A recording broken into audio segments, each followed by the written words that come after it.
चेंबूरमधील Shah and अँकर कच्ची महाविद्यालयाविरोधात महाराष्ट्र नवनिर्माण विद्यार्थी सेना आक्रमक झाली। महाविद्यालयात मराठी विद्यार्थ्यावर अन्याय होत असल्याचा आरोप करत मनविसेच्या पदाधिकाऱ्यांनी आज कॉलेज प्रशासनाला जाब विचारलाय।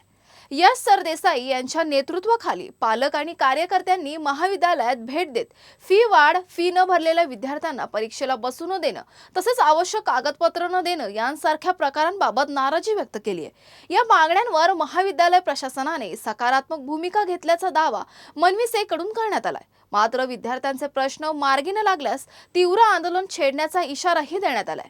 आम्ही कॉलेजमध्ये 14 सप्टेंबर गेल्या वर्षी ॲडमिशन घेतलं होतं आणि ज्यावेळेस आम्ही इकडे ॲडमिशनला आलो होतो त्यावेळेला ॲडमिशन मॅनेजमेंटने आम्हाला सांगितलेलं की अगेन्स्ट कॅप स्पॉट राऊंड अंतर्गत ॲडमिशन तुम्ही घेतल्यास तुम्हाला कास्ट कॅटेगरीमधली फी लागेल, जी पण काय तुमची कास्ट असेल त्यानुसार। त्यांचं ऐकून आम्ही कास्ट कॅटेगरीनुसार ॲडमिशन घेतलं। त्यांनी आम्हाला कास्ट कॅटेगरीतच ॲडमिशन दिलं आणि झालं असं की सप्टेंबर महिन्यातील ॲडमिशननंतर मार्चमध्ये अचानक घरी लेटर पाठवले की 1,45,000 समथिंग तुम्हाला भरावे लागतील।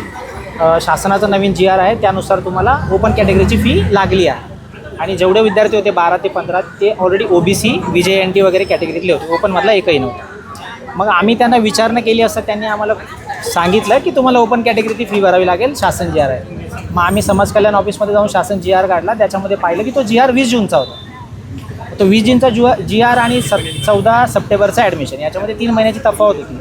मग त्या संदर्भात आम्ही महाराष्ट्र नवनिर्माण विद्यार्थी सेनेचे जे आमचे दादा आहेत देसाई सर यांच्याकडे गेलो। त्यांच्याकडे गेल्यानंतर त्यांनी आम्हाला खूप चांगल्या प्रकारे मदत केली आणि त्यांच्या थ्रूच आम्ही इकडे आलो आणि आमचे मुद्दे मांडल्यानंतर आमच्या मुलांना त्यांनी गेल्या वर्षी परीक्षेला पण बसू दिली, ह्याच वर्षी परीक्षेला पण बसू दिलं आणि पुढच्या वर्षी जी फी आम्हाला फुल फीज मागणार होते त्याच्यावर पण त्यांनी मार्ग काढून आता फुल फीज ते घेणार नाही। म्हणजे आमचा प्रश्न जवळपास 100% मार्गी लागलेला आहे।